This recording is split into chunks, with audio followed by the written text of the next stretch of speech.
So West Bromwich Albion 0, Arsenal 6. Gracie, 6 goals. When was the last time Arsenal scored 6? Aubameyang hat-trick. He's back again. The process is just banged. And we move on to Man City, full of confidence. Yay! All jokes aside, what did you make of that tonight? Well, first of all, 6-0. I mean, I don't think it's happened in my lifetime for a while, at least while I can remember. So, good team. But it was a £261 million team versus a 10 million team. You know, there's always going to be plenty of goals. I think there was a real confidence about the team tonight.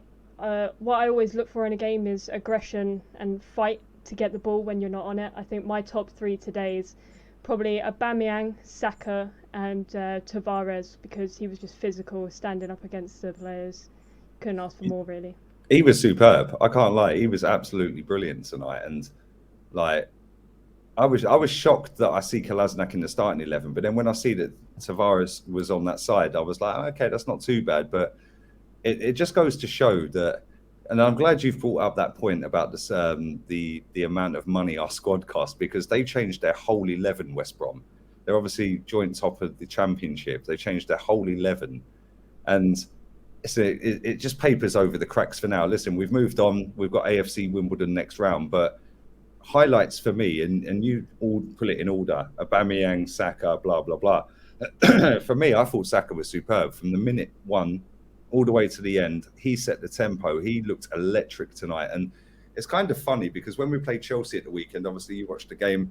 You came on the video calling show afterwards, and Saka was anonymous. He looked a shadow of the player we see tonight. Aubameyang looked kind of semi-sharp when he came on against Chelsea, but you could see that he was a million miles away. Tonight, I thought both of them were superb, and Pepe as well. But obviously, it's nice that we've seen 6 goals, and we're not going to get too negative and down in the dumps over it. But it is against a team that cost 10 million quid. You know, our left back that you mentioned a minute ago cost nearly that. That's without all of the attacking talent and everyone else. Like, where do you see us going this season with this manager? Because we've got Man City, and I think everyone's written us off, including ourselves. We've written ourselves off. I don't think we'll get anything out of that. But tonight's performance, can that be a springboard to go, okay, cool, we can kick on and we can maybe win a cup this season? Or do you just think it's going to be same old, and when the big boys drop into these competitions, it's game over? In my eyes, with Arteta, we're not getting very far. The thing is, I have literally been an Arsenal fan since day one of my life. You know, generations of my family have supported the club. All my knowledge comes from them. And to see it being literally, I'm watching the destruction of it in my generation. It's just going down and down. And I think what it's going to take is a complete restructure. And Project Youth, for me, is a cover-up to keep the fans quiet. The owners can say, well, we spent money, but in order for a project like that to work, you have to spread it out over, let's say, 5 transfer windows over like 4 years, let's say, because it's a project for the future, but it's not going to get us results now. Spending, you know, however much we have this season isn't going to be enough for us to go compete with Man City, to compete with Chelsea. We can't even get into the top 10 right now. You know, for me, it's all about the Premier League and nothing else. It's all we need to focus on this season.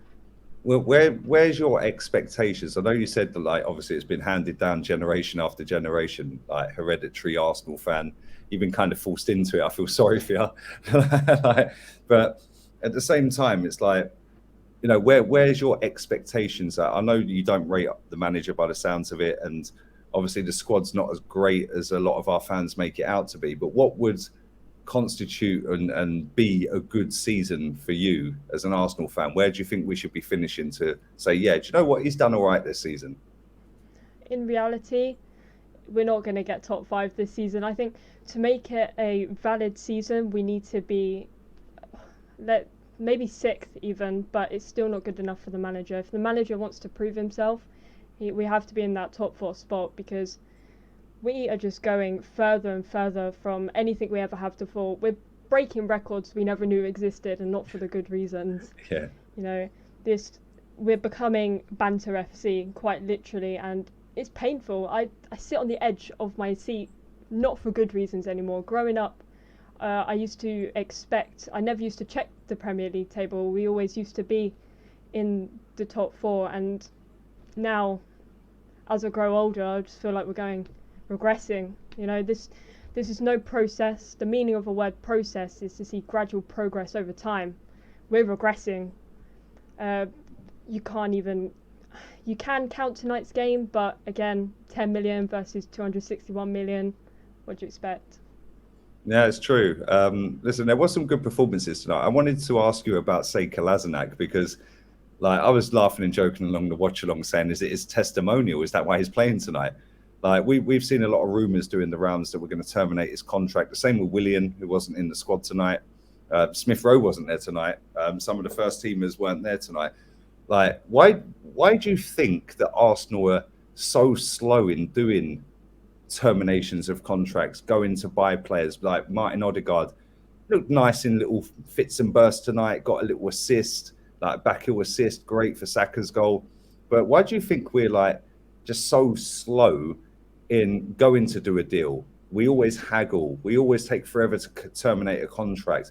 Like, do you blame that on the owner and the culture that they've spread through the football club, or do you blame that on Edu and Richard Garlick, that are the actual guys that are supposed to be negotiating these things? Do you think it's like a whole top to bottom restructure we need, or is it just a case of these guys are incompetent, we actually need to get better people in them positions?